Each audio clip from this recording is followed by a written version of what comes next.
assalaamu calaykum. weli misweydiisay daawaday halkee laga soo maanguuriyey dhaca iyo boobka loo geystay kumanaan Soomaali ah iyadoo loo adeegsaday suuqyada forex. haddaba aan si kooban kugu sharaxo.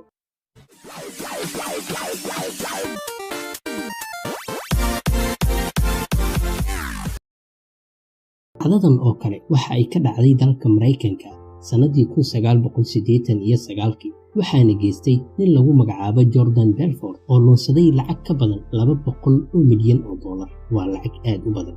ugu horeyn waa kuma Jordan Belfort. waa nin ka dhashay qoys Yahuudi ah wuxuuna ku dhashay magaalada New York ee dalka Mareykanka sanadii 1962. ninkani ayaa ahaa nin sabool ah oo jalaato ku iibinayay xeebaha Talyaaniga wuxuuna ka sameeyey lacag gaaraya 20,000 oo dollar. lacagtaas ayuu Belfort u qorsheeyey in uu kaga baxo kulliyadda dentist ee jaamacadda Maryland ee dalka Mareykanka, balse nasiib darro maalintii koowaad ayuu isaga tegay kulliyadda isagoo u arkay in wax lacag uusan ka helinin.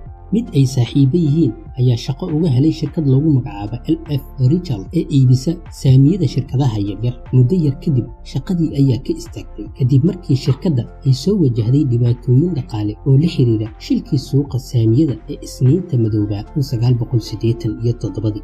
Belfort ayaa aasaasay shirkad isaga u gaar ah oo lagu magacaabo Stanton Oakmont oo iibisa saamiyada shirkadaha yaryar. muddo yar kadib shirkaddii ayaa sare u kacday wuxuuna shaqaaleysiiyey in ka badan 1,000 dalaal. halkani ayuu ka bilaabay in uu dhac u geysto dadka isaga aaminay. ninkani ayaa isticmaala qaab la yaab leh oo si fudud lagu soo jiidanayo macaamiisha si loo lunsado lacagahooda, isagoo ku qancin jiray in ay sare u kacayaan qiimaha saamiyada haddii ay iibsadaan. tusaale, wuxuu suuqa soo bandhigayaa saami aad raqiis u ah wuxuuna been ka sheegayaa in saamigan uu sare u kacayo, isaga ayaana sare u qaadaya kadib dalabka ayaa badanaya. haddaba sidee ku ogaatay FBI-da? Let me tell you something. There is no nobility in poverty. I have been a rich man and I have been a poor man, and I choose rich every fucking time.